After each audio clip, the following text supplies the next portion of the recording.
What is going on, YouTube people? Neo Cards and Comics here. Of course, PSA decides to change pricing while I'm traveling to New York City Comic Con. So that's why this video is a little bit later than I would typically put out. So what do we got going on?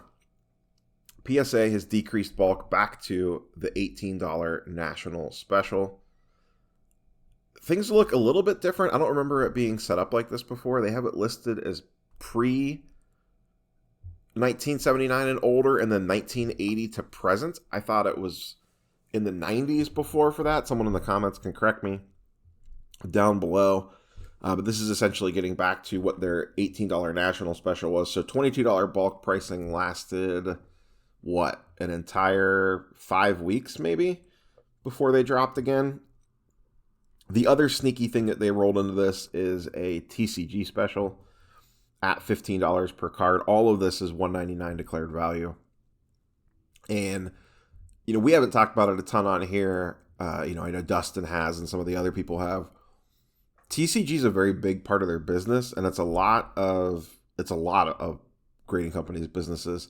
Some of them are, I don't want to say better at it because I don't mean grading it. I just mean like they have more market share of it than a lot of the other companies. PSA and CGC, and to a lesser extent Beckett, kind of control that. SGC doesn't do a ton of TCG submissions. When you look at the overall number of cards graded per month, almost like a third of PSA's volume is TCG. So that is not something to sleep on. We don't think about it from the sports card side of things, but that is a decent chunk of their grading business. So for bulk, it still looks like 120-day turnaround time. For the TCG, it doesn't list a specific turnaround time. It says will vary depending on demand. When you click on this little question mark, turnaround time will vary with demand. So that's kind of weird. I don't know if they're worried that they're going to get super flooded with that or what the deal is. So that's the essential details. Just some general commentary, and we'll try to keep this one quick as I have a Comic-Con to get to. We talked about this during the gem rate data video at the beginning of the week. I think we kind of all expected prices to come down. I don't know that I expected them to come down this quick, another price drop, when they had only been at 22 for, like I said, maybe 5 or 6 weeks at most. I think that was the beginning of September when that happened, so not even just over a full month. So what does this tell us? This tells us that they probably got a decent amount of cards for that, but they probably aren't seeing enough sustained volume coming in. Like I said, I think they have a pretty good idea of what they can crank through and some of the timing on it. My $18 national special took about 9 weeks, 8 or 9 weeks. And if you look at the comments on that video, I had people post about, hey, how's turnaround times going for your $18 orders? And a lot of people were running around the same time. Now, I've seen some random comments about $30 and $50 orders taking longer than $18 orders. And I've also seen comments about some $18 orders taking longer. What it seems to be is that the ones that are taking longer are the older orders, as in because like I said, I think back at that time of that special, it was like pre-1996. The orders that contain pre-90s cards are taking longer to process than the ultra-modern cards. And I'm wondering if I feel pretty confident about this, that the newer graders are grading ultra-modern and the more established graders are grading the older stuff, and there's less of the established graders, so that stuff's taking a little bit longer to work itself through the system. That's my hypothesis there. But I don't think anyone expected prices to drop this quick. I thought they would hold at 22 a little bit longer. But as we've been talking about for months, PSA can grade 1 million cards a month. They need to get 1 million cards in the door. If cards aren't coming in, they need to price to get 1 million cards in the door. So clearly $22 got them some business. It wasn't enough. So now here we are with $18 a card. And they have a general idea of what to expect at $18 a card because they just did it almost 3 months ago now. They ran an $18 special for an entire month. And they had a pretty good grasp on what was coming through the door. Another interesting kind of angle on this is there's really not a lot of good new releases right now, product-wise. I mean, Topps Chrome Baseball came out, but that's kind of I don't know how many cards are actually in that product that you'd want to grade that aren't short prints. So it's not like there's tons of base cards getting flooded in on that. I guess maybe some Wander Francos or something, but it's, Prism NBA is definitely still circulating around, so I guess that would be a pretty popular one, but you don't have like a really great football product that's out right now. You don't really have a great baseball product that's out right now. And you're kind of in between on basketball products, probably until Select comes out.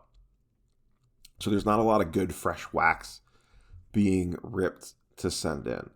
And also, I mean, the card market, all collectible markets are down right now due to outside issues. And, card prices are down. People are feeling the pinch a little bit more. So that could be playing part of it as well. How long does 18 last? Does it make it to the end of the year before we see another price drop? What is their actual floor pricing? How much cheaper can we go? The other thing I should note, which I didn't up top, was you do have to be a Collectors Club member to get access to this. So that's another lever that they could always pull if they really wanted to. If they get super desperate, I think that's when you could tell. If we get another price drop in a month or two, I think that's how you could start to get a feel that they're really not getting enough cards in the door. But time will tell. At some point in time, is there enough stuff in the space? The ripple effects of this are, how does this affect everybody else? BGS has been running a 20% discount for a hot minute. Their numbers last month is kind of hard to tell because they had the office move last month, which kind of naturally depressed their numbers. So we really don't know how bad the $22 a month hurt them. CSG had a pretty decent drop. They lost a couple days due to the hurricane, but even with that, those numbers kind of factored in for that. They still took a pretty big hit last month. They rolled out a 20% sale. So their $15 a card bulk going down to $12 a card versus $18 a card with PSA, plus a Collectors Club membership, or don't forget you can use a group submitter if you so choose. That doesn't look as fantastic today as it did a couple days ago when PSA was at $22 a card. $10 a card difference is a big deal. Now you're talking about $6 per card. That's, it's still a decent chunk if you're sending in low value stuff, but PSA obviously gets a massive premium on the secondary market. SGC is the elephant in the room because they have not done anything really. Peter's been awful quiet since the National, so whatever they got cooking, we'll see what they end up announcing, if anything. Maybe they're just still content to stay at $30 a card. I feel like this move will hurt them more than anybody else, especially if PSA can stay at the 60-ish day turnaround time. Now, once again, this is marketed as a 120-day turnaround time. I feel at least decently confident in them being able to hit that number. I know some people don't think that's the case, but we're seeing it with the $18 national orders. I have not seen any of those, to the best of my knowledge, yet go over the 90 days. It would be pretty tough to, anything submitted at the very beginning of that would be pretty close to 90 days now, or creeping on it, depending on when you sent in. But I haven't seen anything go over that 90 to 120 day mark that they kind of promised when that special rolled out. So they seem to be cranking. I mean, they set a record last month with almost 1.1 million cards graded.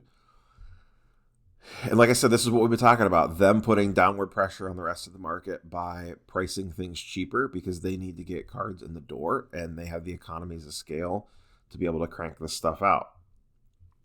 Like I said, I think all eyes now turn to SGC and if they make any moves here and how bad this hurts them. I feel like Beckett and CSG are where they are at the time being. Maybe they take another hit potentially. I don't know. But SGC seems like the one that could take the potential biggest hit on this pricing with them still being at $30 a card. The turnaround time is fantastic. Don't get me wrong. That's absolutely amazing. But depending on the card, you might not need the turnaround time. And I know that there's a pretty avid base out there that want to grade with them, but don't care if the card comes back in 3 days and want options. Now, an interesting, a commenter left this on the gem rate video, and I thought about just doing a separate video on this, but I'll just kind of talk about it real quick here. The thought that, has SGC painted themselves into a corner with the super fast turnaround time. Because let's say they roll out a bulk rate at $15 a card with a 2-month turnaround time. And let's say they get a lot of business, but let's just say everyone just immediately switches all their orders over, or at least a decent chunk, switch their orders over from $30 per card to $15 per card on that bulk. And it doesn't actually increase volume that much because they're down from what their all-time output was. And then all of a sudden, the $15 bulk starts coming back in like a week because, they don't have the amount of cards coming in the grade. So then a $15 bulk's coming back in a week. Less and less people are going to submit at the $30 level. The only thing that could stave that off would be if they put a declared value cap on it. But SGC typically, they have declared values, but they usually don't follow them super closely. And in fact, right now, they basically don't have one. Peter said, we're not going to upcharge on anything on the $30 order. So have they kind of painted themselves in a corner on that? Because if all those $15 orders come back, everyone's just going to use that and ignore the $30. Now all of a sudden your grading fees are $15. Like I said, unless you start enforcing a declared value on that. So it was kind of an interesting point that someone brought up, but I at least wanted to mention. And I forget the name of the commenter, so sorry about that. But it was on the gem rate video, which caught my eye. It was an interesting thought process there. So that's all I have for you guys and girls today. We'll see what happens. So this was towards the beginning of October. So we should have a decent idea what kind of effect this has on the other companies as we move throughout the month and then look at the gem rate data at the end of the month. So I'm getting ready to head into the city, do some exploring, and then head over to Comic-Con this afternoon. So if you're roaming around the show floor, feel free to say hello, and we will catch you guys and girls on the next one. Peace.